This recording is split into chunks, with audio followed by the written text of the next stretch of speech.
哇，200分啊！哇，耶穌光落山真係地獄啊！而呢間酒店最得意嘅地方就係佢嘅大堂裝修到好似成個圖書館一樣。開門呢，就會見到，哇，好靚啊！就係開始登頂啦，啱啱喺呢個山屋出嚟，做咗成4件衫，就嚟地幾附近，跟住覺得其實都還好，唔算太凍。咩咁啊？條人龍出現咗，等等啦，跟住下紅嗰邊都有。如果你係要登上富士山嘅山頂嘅話呢，你就要凌晨2點就開始出發啦。即係話呢，你喺山小屋嘅休息時間呢，大概就係8點去到1點半嘅時候啦。雖然你話8點瞓覺呢，的確唔係好適應，但係為咗第二日嘅健康着想呢，最好都係瞓下覺。如果唔係，第二日好容易就會有高山症。同埋你都要預咗喺山屋入邊瞓覺呢，都唔會瞓得好噶啦。因為好大機會喺你瞓緊覺嘅時候，都係會落大雨同埋掛大風嘅，自不然就會令到你開始擔心，就會瞓得唔好啦。我哋嗰日就2點半出發，屬於喺成條登山隊較後嘅位置，都差唔多接近隊尾噶啦。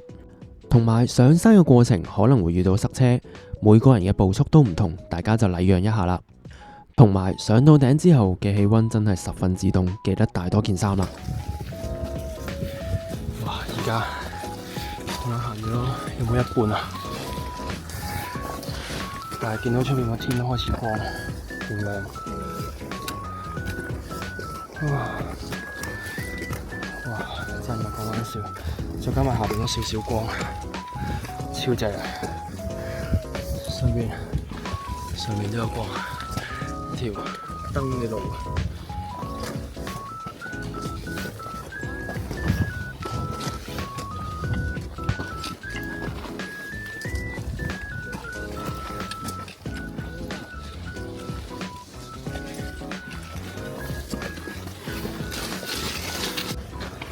喺呢度一直行呢，就會見到山頂上面一點點嘅星光，呢度就係成條登山隊啦。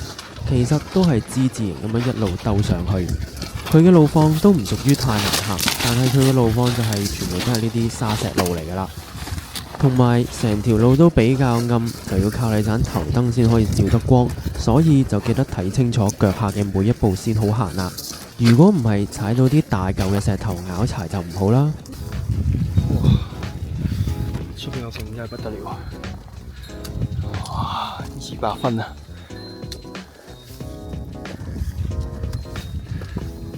行到嚟呢度，我哋又跟翻嚟嘅旅行團，跟住上面已經係嗰個鳥居啊！喺邊呢？啊，左手邊，跟住就要接住行，可能行咗9個字就到頂啦。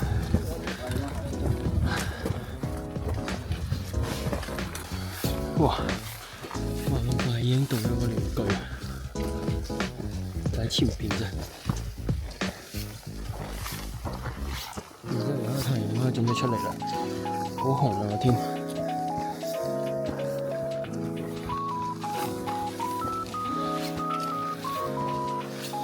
個個都上去睇日出啊！我哋準備穿過個鳥居，好多人都影相嘅。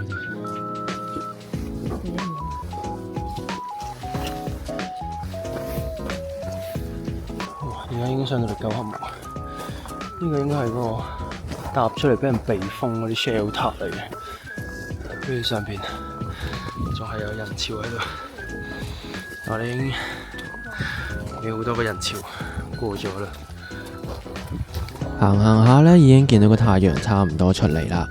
據說如果你喺富士山上面見到清晨嘅第一縷陽光嘅話，你係會好運成年嘅。哇！前面已經有啲交通督導員喺度指揮交通啊！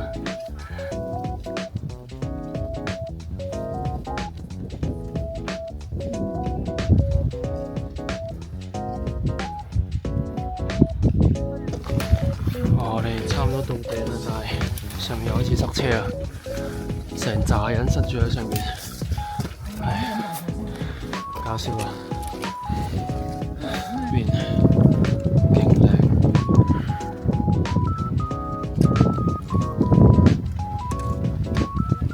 就到頂啦，我哋爭少少㗎咋，哇後邊嗱後邊嗰間屋仔咧就係頂嚟啦，見一抽人喺度，哎呦你睇下，頂唔緊啦係咪啊？係啊，就嚟十分有幾多分啊？攰嘅程度，哇已經去到7分，但係都唔係邊忽似7分？咩？白花定籠都係5分啫喎，你仲講到嘢喎？人哋7、8分嗰啲講唔到嘢嘅喎。因為下停下咯，可以行埋，可以縮都唔錯，係咯，正哇！大家好。係啊，你咁樣攰。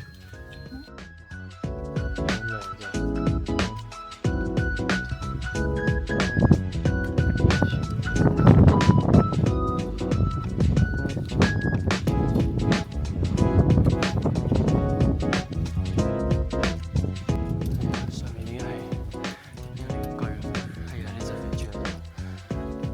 佢喺後邊就係大隻獅子，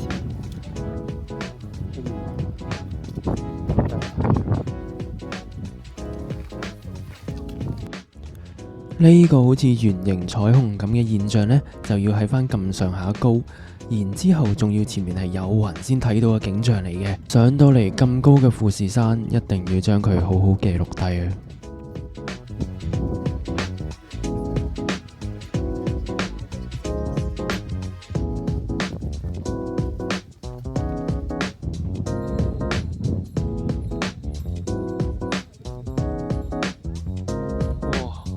耶穌光。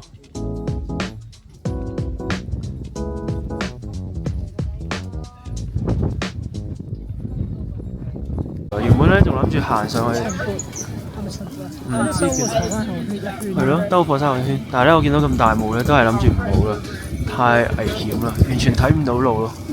跟住而家先有翻少少太陽，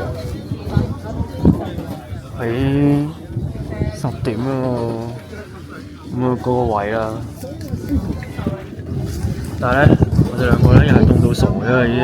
係咁跌，我哋有兩個暖包，但係咁跌，係咁跌，隻手冇乜知覺。我仲要跌咗個手套，尋日跌爛咗條1000蚊嘅褲之後，壓力褲之後，跟住頭先就跌咗一隻手套啦，耶！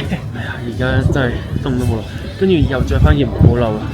你哋睇下頭先喺山頂上嗰個神社度蓋嗰個人甩燒人甩嘅餅。其實而家已經諗住準備入去食麵，入邊好似好暖咁樣，但係但 cocktail 度係1000蚊，大嘅係1200 yen。我哋諗住咧燒食。係啦。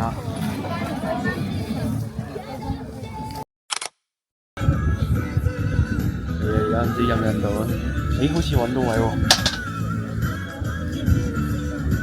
哎呀，佢揾到啊！犀利啊！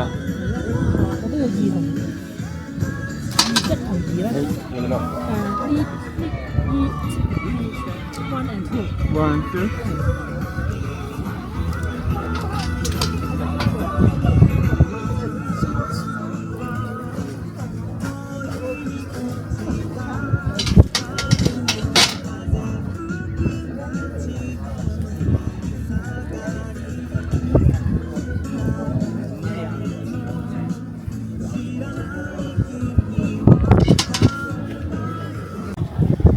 哇！我哋終於有呢個頂上之恩啦！我哋知已經吸到滿晒啦。係啊，幫佢揾到位吸。係咯，佢最尾都係吸咗喺嗰個貼紙上邊，不過唔緊要啦，好靚啊！燒咗個貼紙啊！係咯，你嗰支都仲有啲位。其實下邊有咯，可以寫嘢。但係佢應該頂上嗰啲唔會吸去下邊。係啊，咁不如由於山上面嘅氣温實在太低，凍到我都拍唔到片啦，所以就係得咁多啫。落山真係地獄啊！係咩？無限輪迴落山，個景都係同一個景嚟嘅，其實。不過我尋日上到咁高嘅時候，就冇呢啲日光日白個景咯。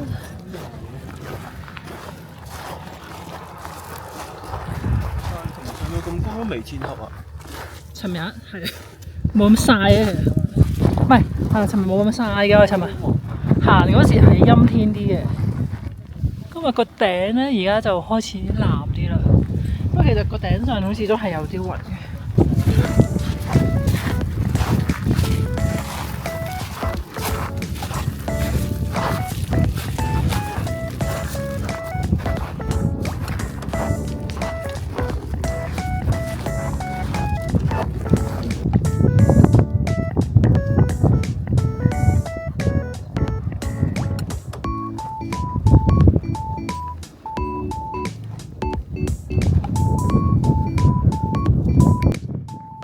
一路吹啲雲上好正喎。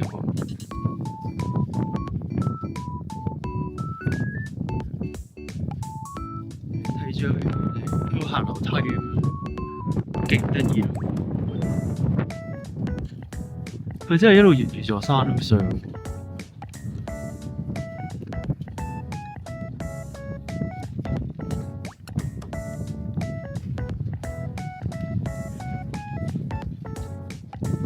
一路落山呢，你就會見到呢啲運送物資嘅車喺度上緊山㗎啦。係啊。我哋頭先就喺後邊嗰啲咁斜嘅路，你睇下啲人步步為營咁樣落嚟，但係我哋咧就卜卜卜咁樣就落到嚟啦。佢話咧要行3個字，我哋行咗可能12分鐘已經落到嚟。使唔使影低你行呢個部分？落呢啲沙石路嘅技巧呢，其實係用腳踭踩落去嘅。千祈唔好諗住踩實咗每一步先行下一步，咁樣呢，你係行唔到，兼且會好跣。而用腳踭踩落去呢，踩完第一步你就要踏出你嘅第2步噶啦，咁樣順住個勢落，你就會行得快同埋會穩陣啲。當然都要小心，唔好踩到啲特別大嚿嘅隻，如果唔係就好易失平衡啦。原本係行唔到嘅，要慢慢行咧，跟住就攞埋碌竹啦。而家哇，健步如飛啊，連竹都唔使，跟得上我屁繩啊！快到不得了啊！進步神速，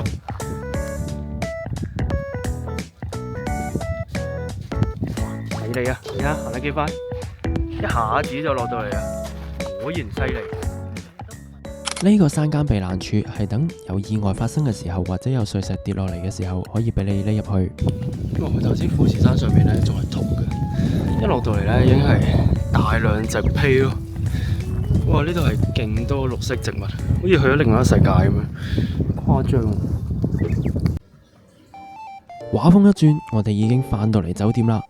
呢間就係喺河口湖嘅酒店，住得喺河口湖嘅酒店，梗係望到富士山啦。即刻帶大家睇下呢間酒店有咩特別啦。喺酒店房入邊呢，仲有張瑜伽墊喺度，呢邊都有咖啡機同水壺，隔籬仲有杯同開瓶器。但係最估唔到嘅係呢度居然有金沙，即刻嚟睇下間房嘅內部情況啦。我哋呢間係富士山湖景雙床房，價錢就大概係3萬日圓起跳，而喺床上邊仲有一件浴袍喺度，而床頭嘅位置都比較闊落，有埋床頭櫃，可以俾你擺你啲配飾、眼鏡、銀包等等。而喺間房嘅出邊仲有一個大露台，可以望到富士山。你可以坐喺呢度，夜晚望住星星，睇住富士山，真係幾寫意。不過夏天就比較多蚊啦。講翻我哋點解咁快翻到嚟酒店？當你行完富士山之後，你會發覺自己2日冇沖涼，而且你成身都會黐滿晒火山灰同埋啲塵，而且你啲頭髮仲會打晒棘。喺我洗頭嘅時候，仲會洗到啲黑色嘅嘢出嚟。相信你個鼻都會吸咗唔少富士山嘅精華，所以你話係咪好想快啲沖涼呢？講咗咁耐，相信大家都肚餓啦，即刻去食晚飯先。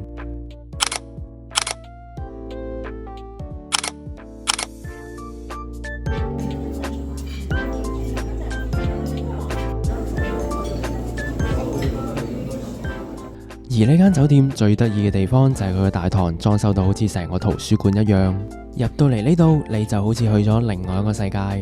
一間好嘅酒店就可以等你入到嚟忘記咗呢度係現實世界，仲可以消除一日嘅疲勞，感受一下呢度嘅氛圍。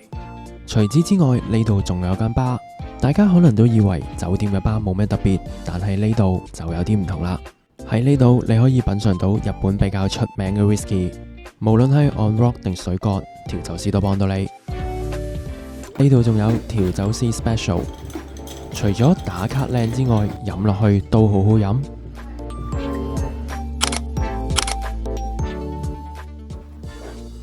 Private 嘅露天風呂，露下睇用，有啲小住嘅，有啲係佢個街花隔離嘅。係啊，啱鎖匙。哦，佢呢度係有毛巾啦，跟住開門咧就會見到，哇，好靚啊！望住出邊個景可以喺度，哇，浸溫泉真係醫療啊！係啊，係有兩杯酒喺度嘅，正啊！好啦，我哋浸浴先啦，我哋下條片再見啦，拜拜！中意我哋嘅記得 like 同 subscribe 啦。